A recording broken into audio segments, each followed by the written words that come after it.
ദൈവത്തിൻ്റെ വലിയ തിരുനാമത്തിന് മഹത്വം ഉണ്ടായിരിക്കട്ടെ. കർത്താവിനാൽ ഏറ്റവും സ്നേഹിക്കപ്പെട്ടവരെ, ഒരു ഭാഗ്യവാനാകാൻ അല്ലെങ്കിൽ ഒരു ഭാഗ്യവതിയാകാൻ നിങ്ങൾക്ക് ആഗ്രഹമുണ്ടോ? നിങ്ങളുടെ കുടുംബത്തിലെ ഏറ്റവും ഭാഗ്യമുള്ള വ്യക്തിയാകാൻ നിങ്ങൾക്ക് ആഗ്രഹമുണ്ടോ? നിങ്ങൾ പോകുന്ന ഇടങ്ങളിൽ ഒരു ഭാഗ്യവതിയായിരിക്കാൻ അല്ലെങ്കിൽ ഒരു ഭാഗ്യവാനായിരിക്കാൻ നിങ്ങൾ ആഗ്രഹിക്കുന്നുണ്ടോ? അങ്ങനെ നിങ്ങൾ ആഗ്രഹിക്കുന്നുണ്ടെങ്കിൽ മനസ്സിരുത്തി വായിക്കേണ്ട ഒരു വചനമാണ് 1-ാം സങ്കീർത്തനം. ഇന്നിത് കേട്ട് കഴിയുമ്പോൾ പരിശുദ്ധാത്മാവിനോട് പ്രാർത്ഥിക്കണം. പരിശുദ്ധാത്മാവായ ദൈവമേ, 1-ാം സങ്കീർത്തനം വായിക്കാനും അത് മനസ്സിലാക്കാനുമുള്ള കൃപ എനിക്ക് തരണം. അപ്പോൾ ഭാഗ്യവതിയാകാൻ, ഭാഗ്യവാനാകാൻ ആഗ്രഹിക്കുന്നുണ്ടെങ്കിൽ 1-ാം സങ്കീർത്തനം നമ്മളോട് പറഞ്ഞു തരുന്ന വഴി ഇതാണ്.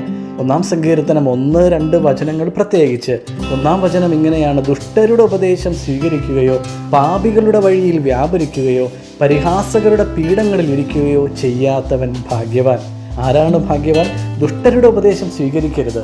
നമുക്ക് നന്നായിട്ട് ചതിയിലൂടെ ജീവിക്കുന്ന, മറ്റുള്ളവരെ വഞ്ചിച്ച് ജീവിക്കുന്ന വ്യക്തികളെ നമുക്കറിയാം. അവരുടെ ഉപദേശം സ്വീകരിക്കാൻ പോകരുത്. ജീവിതത്തിൽ എങ്ങനെ ഉയർച്ചയുണ്ടാകുമെന്നറിയാൻ അങ്ങനെയുള്ളവരുടെ ഉപദേശം സ്വീകരിക്കാൻ നിങ്ങൾ പോകരുത്. 2, പാപികളുടെ വഴിയിൽ വ്യാപരിക്കരുത്. നിങ്ങൾക്ക് അറിയാം, കുറച്ച് പേർ മാരകമായ പാപങ്ങളിൽ ജീവിക്കുന്ന വ്യക്തികളാണ്. അവരോട് കൂട്ടുകൂടാൻ നിങ്ങൾ പോകരുത്. എല്ലാവരെയും മാനസാന്തരപ്പെടുത്തേണ്ടവരല്ലേ നമ്മളൊന്ന് ചിന്തിക്കുമ്പോൾ അവരോട് കൂട്ടുകൂടിയല്ല നമ്മളവരെ മാനസാന്തരപ്പെടുത്തേണ്ടത്. നമ്മുടെ മാതൃകയിലൂടെയും പ്രാർത്ഥനയിലൂടെയുമാണ്. നമ്മൾ അവരെ മാനസാന്തരപ്പെടുത്താൻ അവരോട് കൂട്ടുകൂടാൻ പോകുമ്പോൾ ഒരു അപകടം പതിയിരിപ്പുണ്ടെന്ന് മറക്കരുത്. അവരുടെ പാപങ്ങൾ സ്വാധീനം, ആ പാപത്തിൻ്റെ സ്വാധീനം നമ്മിലും ഉണ്ടാകാം. അതുകൊണ്ട് പാപികളുടെ വഴിയിൽ വ്യാപരിക്കരുത്.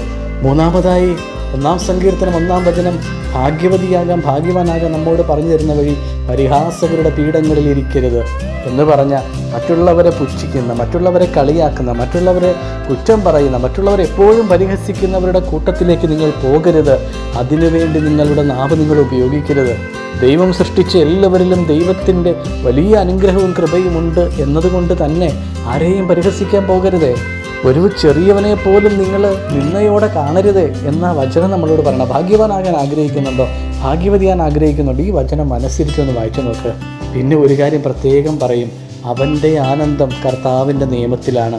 രാവും പകലും അവൻ അതിനെക്കുറിച്ച് ധ്യാനിക്കുന്നു.